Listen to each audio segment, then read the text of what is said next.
Greetings, everyone. I figured I would just do a small little video on the dispatch area. It's always involved in every operating session, including the virtual ops.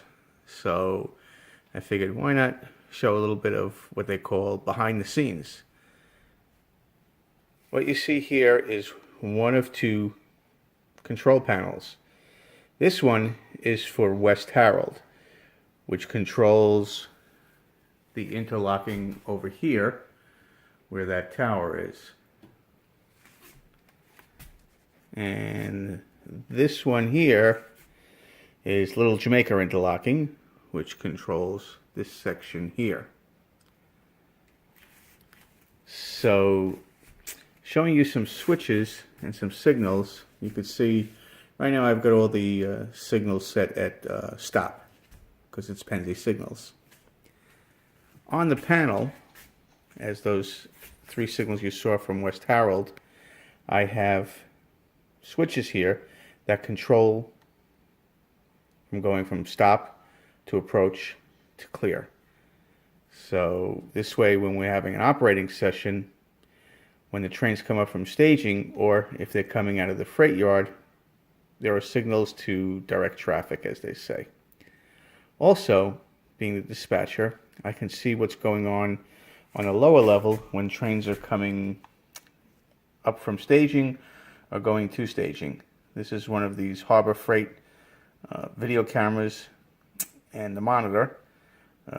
Got it a couple of years ago when they had that 25% off sale. It was a really good price and it serves the purpose. It does pick up some audio.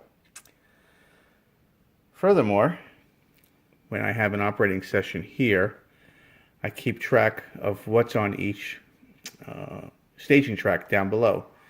So as you can see a little closer, this is what was on the last operating session. You can see on North Staging Track 1, you can see the juice train. You can see that some of it says 1F, 1R, 2F, 2R, etc. That's because the length of the trains and the length of the track, I can handle two sets of trains on one track. Then you've got on track 2 on North Staging, you've got two mixed freights. Track 3 had the intermodal, and track 4 in the front had the grain and had the corn syrup in the back. And track 5 had the mixed freight.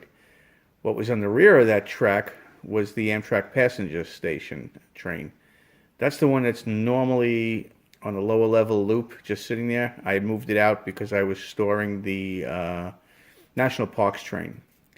You can also see what was on South Staging, mixed freight, steel train, coal train, a couple more mixed freights, and the auto racks.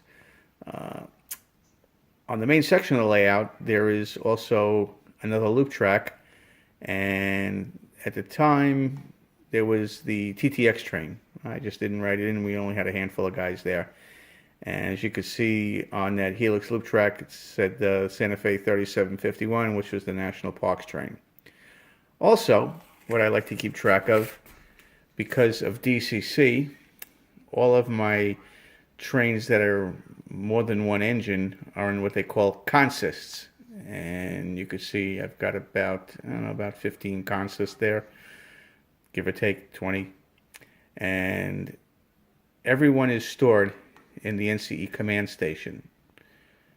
This way I can recall it up, and the brains knows that if I punch in, for instance, looking at the first one there is 7983, that both engines will move at the same time and it'll come up as consist 7983. Other than that, we just start running trains. That's it for now.